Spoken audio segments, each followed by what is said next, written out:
ബ്രസീലിന് ശേഷം ഒരുപക്ഷെ അർജന്റീന വീണ്ടും ഒരു തുടർച്ചയായ 2 കപ്പിലേക്ക് എത്തുന്ന ഒരു സാഹചര്യം, ജയത്തിലേക്ക് എത്തുന്ന ഒരു സാഹചര്യത്തിലേക്ക് എത്തുന്നു. എന്താണ് ഇപ്പോൾ പറയാനുള്ള? ഫൈനൽ ഇനി ഏതാനും മണിക്കൂറുകൾ മാത്രമാണ് ആവശ്യം.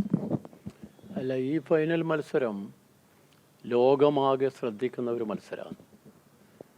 ലോകം എന്ന് പറഞ്ഞാൽ ഭൂമിയിൽ മാത്രമല്ല, ആകാശത്തിൽ പറവകൾ പോലും ഈ മത്സരങ്ങൾ കാണുന്നു എന്നാണ് പറയുന്നത്.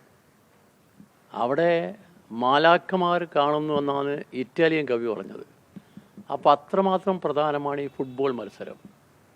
ഇന്ന് വളരെ വിപുലമാണ് ഈ മത്സരത്തിൻ്റെ ശൃംഖല. കഴിഞ്ഞ തവണ 32 ടീമായിരുന്നു, ഇപ്പോൾ 48 ടീമാണ്.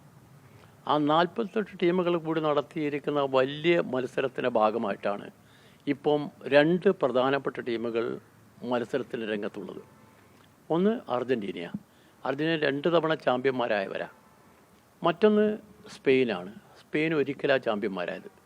ഈ 2 ടീമും തമ്മിലുള്ള മത്സരത്തിൽ ആരായിരിക്കും ജയിക്കും എന്നുള്ളതാണ് എല്ലാവരും ആലോചിക്കുന്നത്. എനിക്ക് തോന്നുന്നു ആരാധകന്മാർ കൂടുതലുള്ളത് കേരളത്തിൽ അർജൻറ്റീനക്കായിരിക്കും.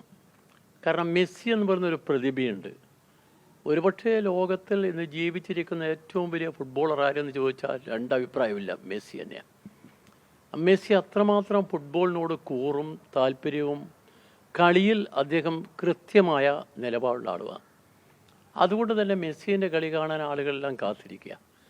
അപ്പോൾ ഇപ്പം ഈ മത്സരത്തിൽ 2 ടീമുകൾ തമ്മിൽ ഏറ്റുമുട്ടുമ്പോൾ നമ്മുടെ മുമ്പുള്ള ചോദ്യം ആര് ജയിക്കുമെന്നാണ്.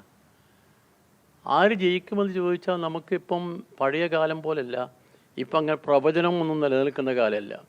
കാരണം കേപ്പ് വെർബെ എന്ന് പറയുന്നൊരു ടീം വന്നിട്ട് അർജൻറ്റീനയോട് കളിച്ചപ്പോൾ പ്രവചനങ്ങളെല്ലാം എവിടെ പോയി എന്ന് നമ്മൾ ആലോചിച്ചതാണ്. പ്രവാചകന്മാർക്കൊരു സ്ഥാനവുമില്ലാത്തൊരു കാലത്തേക്ക് ഇപ്പോൾ വന്നിരിക്കുന്ന ഫുട്ബോൾ. കാരണം ഫുട്ബോളിലെ മാറ്റം, ആ മാറ്റം ലോകമാകെ ശ്രദ്ധിക്കുന്ന മാറ്റമാണ്. ഇപ്പം എനിക്ക് തോന്നുന്നത് ഈ ഫൈനലിൽ എത്തിയപ്പം ഫൈനൽ ഏറ്റവും കൂടുതൽ നന്നായി കളിച്ച് ഈ ഫൈനൽ ബർത്തിലെത്തിയിരിക്കുന്നത് ഒന്ന് സ്പെയിനാണ്.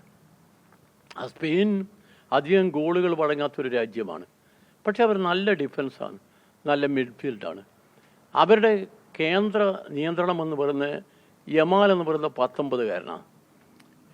യാമൽ യമാൻ എന്ന് പറയുന്ന ആ 19കാരൻ മെസ്സി നേരത്തെ താലോലിച്ച കുട്ടിയാണ് ഇപ്പം ലോക ഫുട്ബോളിൽ മെസ്സിക്കെതിരായി മത്സരിക്കുന്നത്.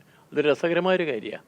അപ്പോൾ ഇവർ 2 തമ്മിലുള്ള മത്സരത്തിൽ ആരായിരിക്കും ജയിക്കുക എന്നുള്ള ചോദ്യം അതെല്ലാവരും മനസ്സിലുള്ള ചോദ്യമാണ്.